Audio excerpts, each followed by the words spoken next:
భూపాలపల్లి ప్రజానికానికి, పెద్దలకు, మేధావులకు, ఉన్నత స్థాయి వర్గాలకు, వ్యాపార వర్గాలకు, సామాన్యుల నుంచి జిల్లా స్థాయి అధికారుల వరకు అందరికీ కూడా నమస్కారం.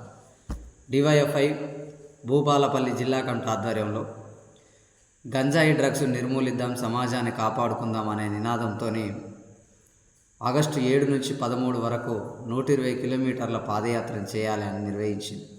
అనుకున్నట్టుగానే చిట్యాల మండలంలో ఈరోజు ప్రారంభమైంది.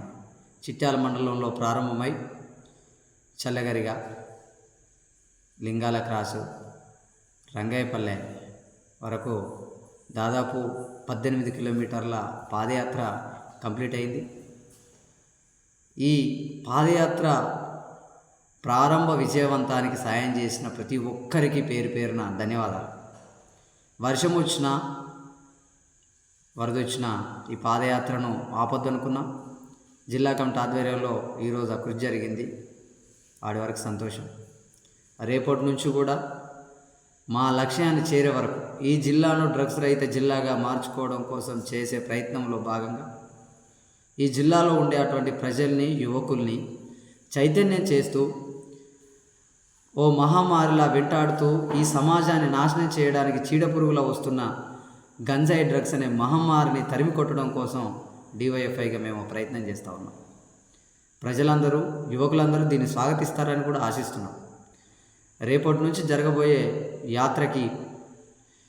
యాత్రలు ఎన్నో ఒడిదుడుకులు, ఎన్నో ఇబ్బందులను ఎదుర్కొంటూ ఈ యాత్ర విజయవంతం కోసం మేము ప్రజల్లో చేరాలనే లక్ష్యం కాకుండా మా లక్ష్యం, డివైఎఫ్ఐ యొక్క లక్ష్యం గంజాయి డ్రగ్స్ నిర్మూలించాలనే లక్ష్యాన్ని ప్రజలకు చేరవేసేందుకు ఈ పాదయాత్ర నిర్వహిస్తాము. కాబట్టి జిల్లాలోని సామాన్యుల నుంచి అధికారుల వరకు, మేధావులు, విద్యార్థులు, యువజనులు, ఉన్నత స్థాయి వర్గాలు, వ్యాపార వర్గాలు అన్నీ కూడా మా విజయవంతానికి మీ వంతు ఆర్థిక సహకారాన్ని అందించి, మీకు రూపాయి నుంచి మీకు తోచిన ఆర్థిక సహకారాన్ని మాకు అందించి ఈ పాదయాత్ర విజయవంతానికి మీ వంతు కృషి చేయాలి అని చెప్పి జిల్లా ప్రజానికంతా అంతటికి కూడా విన్నవిస్తున్నాం.